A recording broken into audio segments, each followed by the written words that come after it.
दोस्तों आज इस गर्मियों के सीजन में पानी की समस्या से ऐसा कौन सा व्यक्ति है जो परेशान नहीं है। चाहे दिल्ली हो, चाहे मुंबई हो, चाहे कोलकाता हो, कोई सा भी स्टेट हो या कोई सा भी देश, कोई सा भी गांव क्यों ना हो, जहां पर गर्मियां पड़ रही हैं वहां पर पानी से हाल सबका बेहाल हो रखा है। अब जहां जमीन से पानी खींचा जाता था और लोगों को लगता था कि हमें तो पानी की कभी दिक्कत ही नहीं होगी क्योंकि हमारे तो घर में ही बोरिंग हो रखी है, उनको भी दिक्कत हो रही है। और जो ऐसा सोचते थे हमारे तो सरकार पानी दे रही है, दिल्ली में तो मुफ्त में मिलता है, लेकिन फिर भी मुफ्त में मिलने के बावजूद सब लोग बहुत ही ज़्यादा परेशान हैं। आप देख सकते हैं न्यूज़ के अंदर ऐसी न्यूज़ आ रही हैं जिसमें हाहाकार मचा हुआ है। लोग चिल्ला रहे हैं कि भाई मुझे पानी नहीं मिल रहा, पानी नहीं मिल रहा है, प्यासे मर जा रहे हैं कितने लोग। तो दोस्तों इस तरह की दिक्कत हमारे घरों के अंदर आ रही है, जो कि हमारे घर के अंदर भले ही हमने कितने अच्छे मोटर लगा रखा हो, कितने बढ़िया हमने मोटर लगा रखा हो, उसके बावजूद हमें अगर पानी नहीं मिल रहा है तो उसका क्या कारण हो सकता है। तो दोस्तों केवल दिल्ली के लिए नहीं बल्कि पूरे विश्व के लिए, पूरे देश के लिए हम बात करने वाले हैं कि आखिर अगर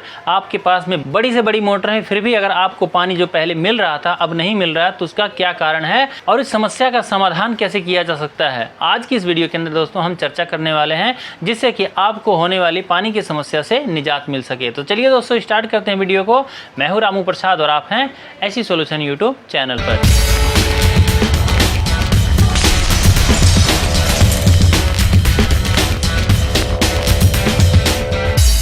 दोस्तों सबसे पहले बात करेंगे अपने जो पानी की समस्या हो रही है हम लोगों को, तो इसका मुख्य कारण क्या है, क्यों आखिर हमें पूरा पानी या बहुत कम पानी मिल रहा है या बिल्कुल भी पानी नहीं मिल पा रहा है, क्या है इनके कारण। दोस्तों इसके मेन 8 कारण हैं जिसकी वजह से हमें पहले जहां हमारे उसी पुरानी मोटर से पानी मिल रहा था अब नई मोटर लगाने के बाद भी पानी नहीं मिल रहा है। तो क्या कारण है चलिए जानते हैं। तो पहला तो है दोस्तों सूखा बोरवेल या जल स्तर कम होना है। यानी कि अगर बोरवेल यानी कि जो बोरिंग है उसका जो पानी का लेवल है वो नीचे चला जाएगा, बहुत कम हो जाएगा या सूख जाएगा तो आपका पंप पानी नहीं उठा पाएगा।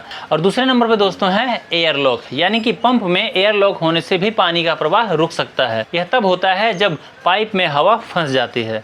और तीसरा कारण है दोस्तों पंप प्राइमिंग में कमी, यानी कि यदि पंप प्राइम नहीं हुआ है या प्राइमिंग सही से नहीं हुई है तो पंप पानी नहीं खींच पाएगा। अब प्राइमिंग क्या होती है चलिए पहले ये समझ लेते हैं। पंप प्राइमिंग का मतलब होता है दोस्तों कि पंप और उसकी पाइपलाइन में पानी भरना ताकि पंप सही से काम कर सके।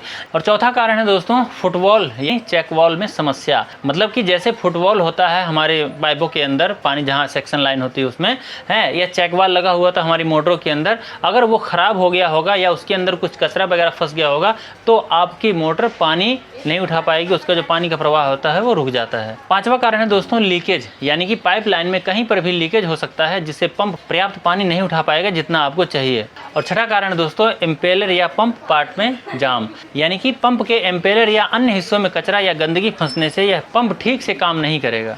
और सातवां कारण है दोस्तों इलेक्ट्रिकल इशू, मोटर में बिजली की समस्या जैसे खराब कनेक्शन, फ्यूज उड़ना या मोटर बर्न होना पानी खींचने में समस्या पैदा कर सकते हैं। और आठवां कारण है दोस्तों प्रेशर सेटिंग में गड़बड़ी, यानी कि पंप का प्रेशर सेटिंग गलत होने से पंप पानी नहीं उठा पाएगा। तो दोस्तों इन समस्याओं की पहचान और समाधान के लिए विशेषज्ञ की मदद लेनी चाहिए, लेकिन आज हम आपको इस वीडियो के अंदर बताएंगे कुछ ऐसे तरीके जिससे कि आप भी इन सभी समस्याओं के समाधान खुद भी कर सकते हैं अगर आप चाहें तो।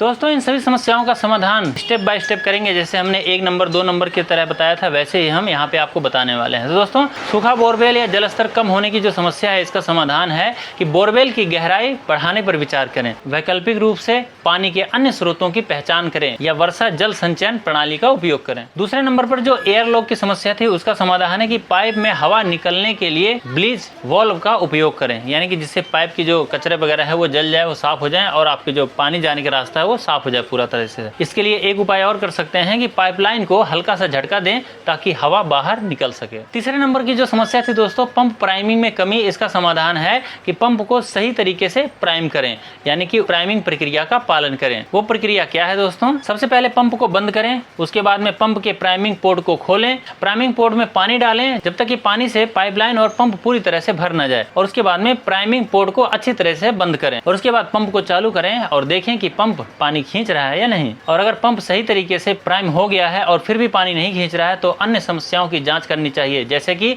एयर लॉक, लीकेज, या पंप पार्ट्स में जाम। और चौथे नंबर की जो समस्या थी दोस्तों वो थी फुटवॉल या चेक वाल्व में समस्या। समाधान इसका ये है दोस्तों कि फुटवॉल या चेक वाल्व की जांच करें और यदि जरूरी हो, आपको लगता है कि इसको बदलने की आवश्यकता है, तो इसको आप बदल भी लें। यह सुनिश्चित करें कि वाल्व ठीक से काम कर रहा है या नहीं। चाहे फुटवॉल हो चाहे चेक वाल्व हो दोस्तों, इन दोनों का काम यही होता है कि जब आपके पानी को वो खींचेगा तो वो उसका मुंह खुल जाना चाहिए, और जब पानी नहीं खींच रहा है तो उसका जो मुंह है पानी के पाइप का वो बंद हो जाना चाहिए। यही चेक वाल्व और फुटवॉल का काम होता है। पांचवें नंबर की जो समस्या थी दोस्तों लीकेज की, उसका समाधान ये है कि पाइपलाइन और कनेक्शनों की जांच करें और जहां भी लीकेज हो उसे ठीक करें।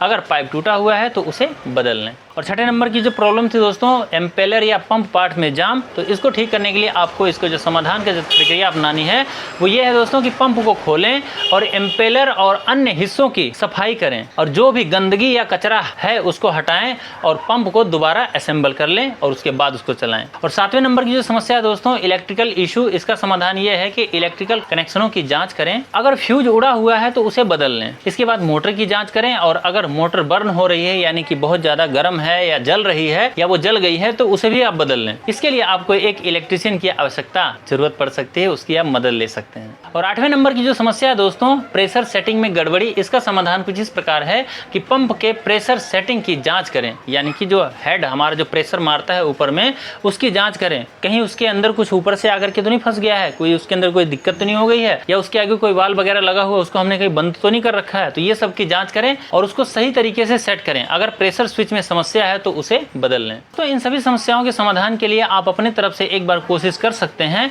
लेकिन अगर आपको किसी भी प्रकार की कोई भी परेशानी महसूस हो रही हो कि भाई मैं इसको खोल कैसे सकता हूं, मैं इसको कैसे चेक कर सकता हूं, तो इसके लिए आपको एक बेहतर टेक्नीशियन की आवश्यकता है जिसकी आपको मदद ले लेनी चाहिए, जैसा कि आम लोग ज्यादातर लोग यही करते हैं। दोस्तों इस तरह से हमारी ये कुछ जानकारी विशेष रूप से आप लोगों के लिए थी, जो कि आज के समय में पानी की समस्या से लगभग हर कोई परेशान है। तो इससे बचाने के लिए हमारे छोटा सा प्रयास है। अगर आपको हमारा ये प्रयास पसंद आया हो तो इस वीडियो को और भी भाइयों के साथ शेयर कर दीजिएगा और हमारे चैनल को अगर अभी तक आपने सब्सक्राइब नहीं किया है तो सब्सक्राइब भी कर लीजिएगा। तो जानकारी आपको हमारी कैसी लगी मुझे कमेंट करके जरूर बताइएगा। चलिए मिलते हैं किसी नेक्स्ट वीडियो में, तब तक के लिए नमस्कार, जय श्री राम।